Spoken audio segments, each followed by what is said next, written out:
Yara Shahidi, welcome to the Daily Social Distancing Show. Yay, thank you. You may be the first person I've actually spoken to who's actually experienced doing school virtually. What has that been like? Because a lot of people say it's horrible.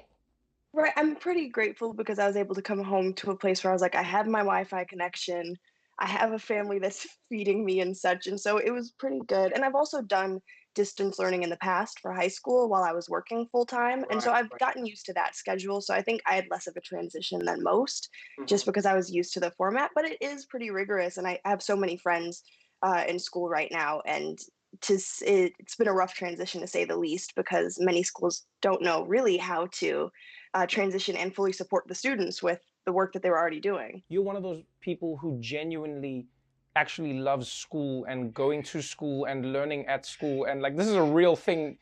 You are that person in life. You're like a proud nerd, and you always say this. I am. So what advice would you give other learners who are struggling right now, who go like, Yara, I don't know if I want to go back to school if it's going to be distance learning next year. I don't know if I want to learn over my laptop or my iPad or whatever. Like, what advice would you give to them? I think what distance learning has done for me in the past is given me the ability to figure out how my education will align with my life at large.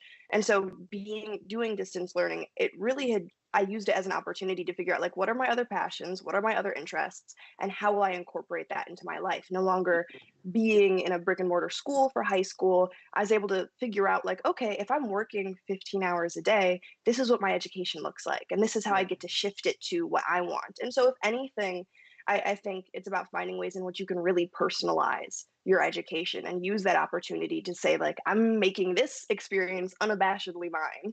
You've always been somebody who's been politically motivated. You know, you come from a family of activists. You've always been somebody who strives to find a purpose beyond yourself. What is the thing Yara Shahidi is looking at in this new Corona world? I mean, at first, my purpose has always been how can I make this moment greater than myself in terms of I've had a crazy, amazing childhood of access to the resources that made me feel like I belonged in this world, whether it be the stories that were being told to me or the opportunities that were given to me. And I was like, how do I share that?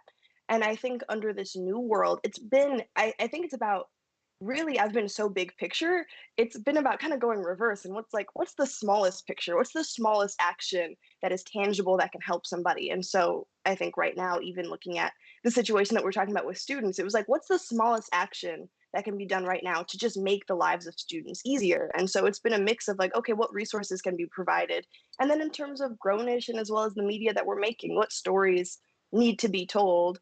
I think to reflect the times that we're in. You have this class of young people who are graduating, and some of them don't have the motivation that normally would come with the graduation. But I know you're teaming up with a few interesting people. I mean, some people might know them, and you're teaming up with them to try and, I guess, motivate the graduating class of 2020. Tell us about that. Yeah, so Graduate Together is a program that will be held on Saturday. And it's really just a part of how do we help celebrate this class? I think exactly to your point, it's really hard to figure out.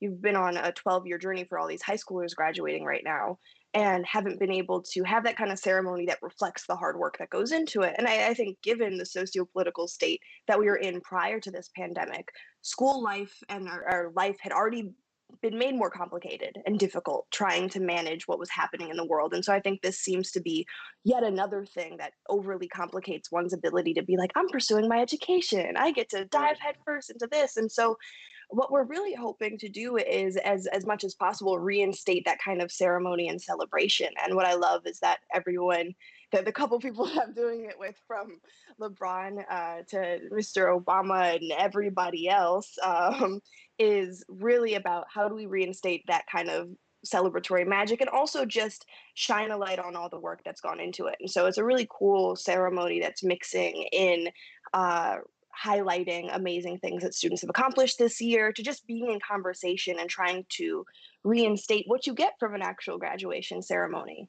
Yeah, I mean, it feels like in many ways a lot of students are gonna, on the bad side, not get the graduation ceremony that they expected, but on the upside, get the graduation ceremony that they definitely never expected, and that's going to be, Yara Shahidi teaming up with LeBron James and former President Barack Obama. I mean, Like, how does that even work? Do you guys have like a text chain where you guys are bouncing ideas now? It has been so hilarious trying to get all of this together, and even the process of like, how do we make a high quality ceremony? And we're all kind of in our houses, but it's been really cool. And I think to your point about hope, I feel like I've always had to remain hopeful because otherwise, why do you do any of the work?